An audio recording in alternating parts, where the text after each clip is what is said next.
మిత్రమా, ఇరువురు మిత్రులు.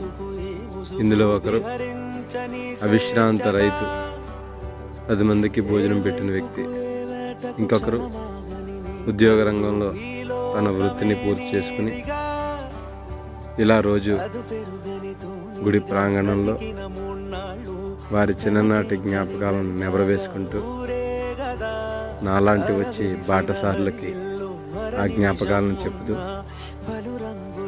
ఈ కాలానికి, జరిగిన కాలానికి కొన్ని కోట్ల మార్పులను చెప్తున్నారు వీరు.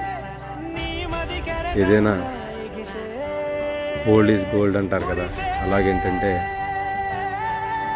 ఇలాంటి వారి దగ్గర ఒక్క 10 నిమిషాలైనా కూర్చుంటే మన బ్రతుకు ఏమిటో, మనం ఎలా బ్రతుకుతున్నామో ఈ రోజున మనకు తెలుస్తుంది.